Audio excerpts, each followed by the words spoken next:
Māri, mēs šodien atrodamies pie ļoti zīmīgas vietas, pie Kultūras pils Ziemeļblāzma. Tu nāc no kultūras nozares, un es gribētu, lai tu pastāsti, kas ir Rīgai līdz šim pietrūcis šajā jomā. Nu redz, mēs esam pie ēkas, kas pulcina gan koncerts iekšpusē, gan ārpusē, un tas viss notika pirms 113 gadiem, un šī infrastruktūra strādā. Bet mums nav savas nacionālās koncertzāles. Jau 30 gadus mēs visu laiku par to domājam, mēs cenšamies viņu veidot, bet nav.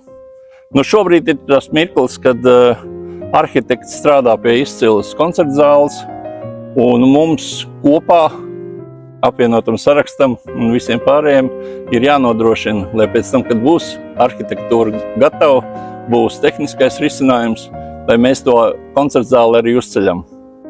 Jā, paldies, un gaidīsim arī, lai Rīgā ir atbilstoša mūsdienīga koncertzāle.